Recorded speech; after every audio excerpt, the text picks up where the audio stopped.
Hola, mi nombre es Doris Carolina Barrios Aular, estudio el segundo semestre de la carrera Mecánica Mención Mantenimiento del Instituto Universitario de Tecnología Antonio José de Sucre, Extensión Barinas, eh, y les voy a hablar sobre la importancia y caracterización de las normas de dibujo, ajuste y tolerancia. Las normas generales del dibujo son aquellas que nos indican el tipo de línea, texto, entre otras cosas. Por lo general, las dimensiones de un dibujo se representan a través de las acotaciones, la cual es una característica de las normas del dibujo general. Las normas de acotación son aquellas donde nos muestran si la pieza tiene tolerancia geométrica, dimensional, por medio de diferentes tipos de símbolos y valores numéricos. Esta se representa a través de varias cosas. Las normas de acotación tienen diferentes tipos de características, las cuales la veremos un poquito más adelante, y las normas de designación en el dibujo las vemos en varios tipos de áreas. Se ve en el área de la tornillería, los rodamientos, los muelles, las ballestas.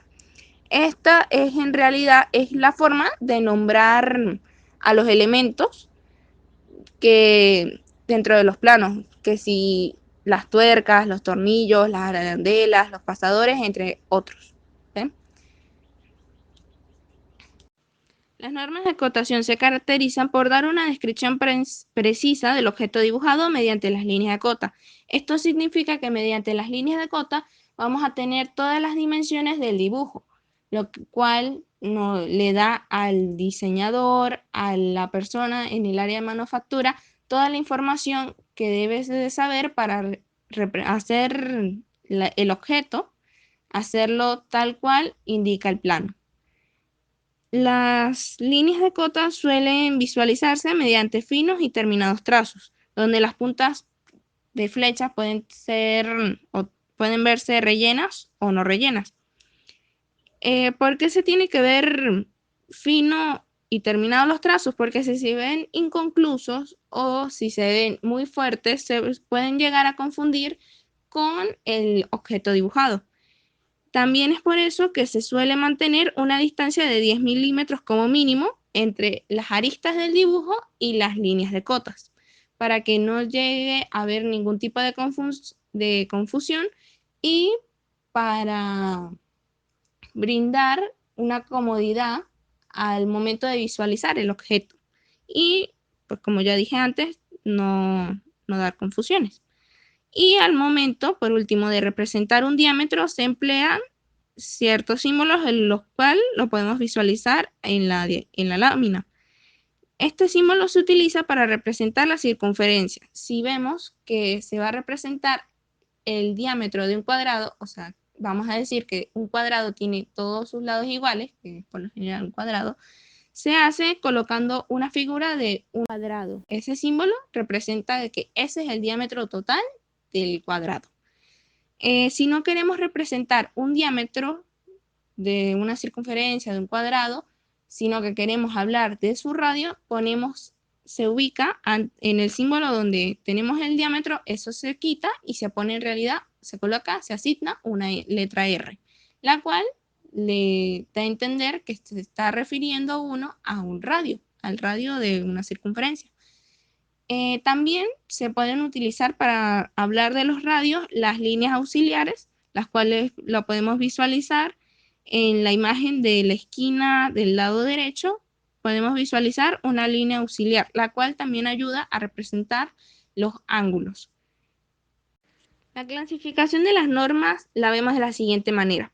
Tenemos normas de dimensión de piezas y mecanismos, donde se especifica las dimensiones, las formas y tolerancias admisibles en los objetos que se dibujen. Tenemos las normas de materiales, que son aquellas que hacen referencia a la calidad de los materiales, con especificaciones de su designación, propiedades, composición y ensayo.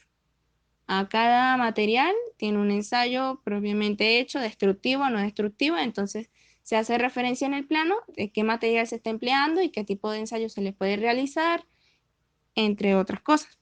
Tenemos las normas fundamentales de tipo técnico, que son las que hacen referencia a las características de los elementos mecánicos y sus representaciones. Entre ellas se encuentran las normas sobre las tolerancias, las roscas, soldaduras, entre otras.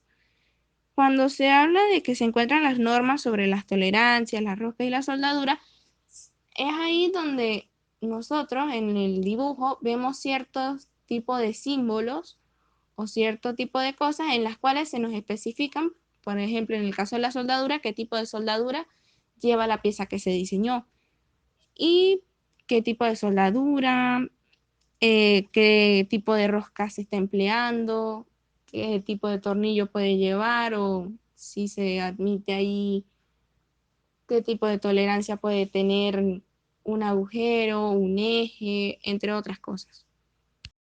Importancia del uso de las normas.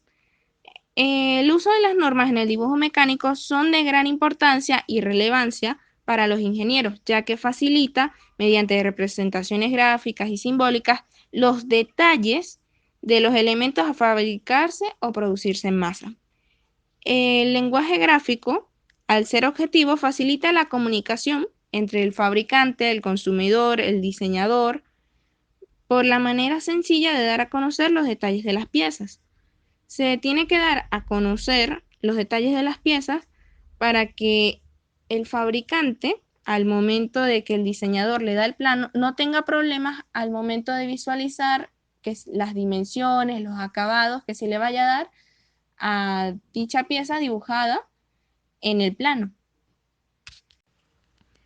Los organismos de normalización. A lo largo de los tiempos, una gran variedad de países ha ido creando sus propios organismos, pero las empresas mayormente van adoptando son las normas ISO, las cuales son internacionales, ya que estas son como más adecuadas a las necesidades de fabricación. Dentro de las normas ISO se encuentran comprendidas las normas DIN y las normas UNE. Estas tienen varias abreviaturas, ya que diferentes países han ido creando los organismos. Están las normas ISO, las cuales son es de una organización de estandarización internacional. Esa unifica como organización a los sistemas existentes para brindar un mejor aprovechamiento a la tecnología universal. Tenemos las normas TIM, las cuales son alemanas, que es Industria de Normalización Alemana. Esta está desde 1917 y se utiliza para trazar mayormente las letras, los números, unas plantillas que se rigen mediante las normas DIN 16 y 17 que se llaman normógrafos. Y tenemos por último las normas UNE, que son unas normas españolas de normalización, y tenemos las normas UNI, que es un ente nacional italiano de normalización. La tolerancia dimensional es la diferencia existente entre la medida máxima y mínima admisible para un eje y agujero. Es decir, en otras palabras, ¿qué es la tolerancia dimensional? Es el margen de error o desviación permitida. En todo proceso de fabricación se producen desviaciones o discrepancias entre cotas nominales y efectivas. El símbolo que se emplea para hablar de la tolerancia dimensional es un símbolo más o menos, ya que nos indica la distancia máxima y la mínima. Como podemos observar en la lámina, tenemos un 40 y al lado tiene dos valores. Un máximo que se ve como un 0,2, o sea que ese 0,2 se le va a sumar al 40, lo cual se dice entonces que el agujero debe tener un máximo de 40,02, o sea 40,2, o un mínimo de 39,9. Eso en cuanto a las desviaciones. También hay una representación normalizada planteada por ISO, que queda definida por su valor nominal, o sea, el valor nominal sería el número que en este caso puede ser el 30 o puede ser el 40 que tenemos del otro lado, seguido de una o dos letras. Estas letras significan la posición de tolerancia y la calidad de tolerancia.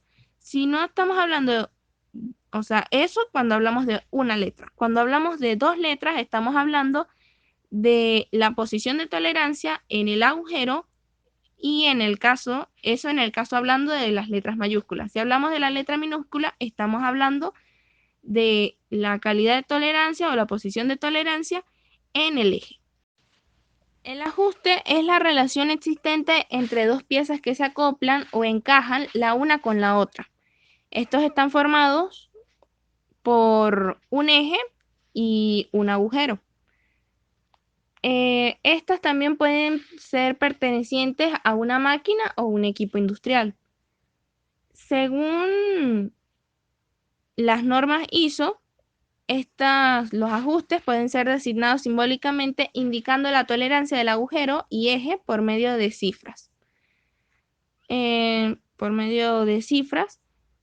Y su connotación se tiene que ubicar antes de un eje en caso de representación conjunta o de una representación individual. Se puede escribir como lo tenemos ahí en la lámina, que suele ser, por ejemplo, 58H8 o F7. Se tiene que emplear de manera la F individual, ya que ahí estamos hablando de un ajuste específico que se tiene que dar. En los ajustes suelen ser caracterizados por ser muy variados en cuanto a sus tipos, en vista de que están los ajustes móviles, los fijos, los de agujero único, agujero de base o los mixtos. Pero también se suele apreciar una característica en cuanto al funcionamiento, en su forma de prensado, deslizamiento, en si es giratorio o si es libre. Los ajustes suelen ser especificados según las normas ISO de esa manera, ya que ahí se especifica el ajuste máximo o mínimo que un eje o agujero puede llegar a tener.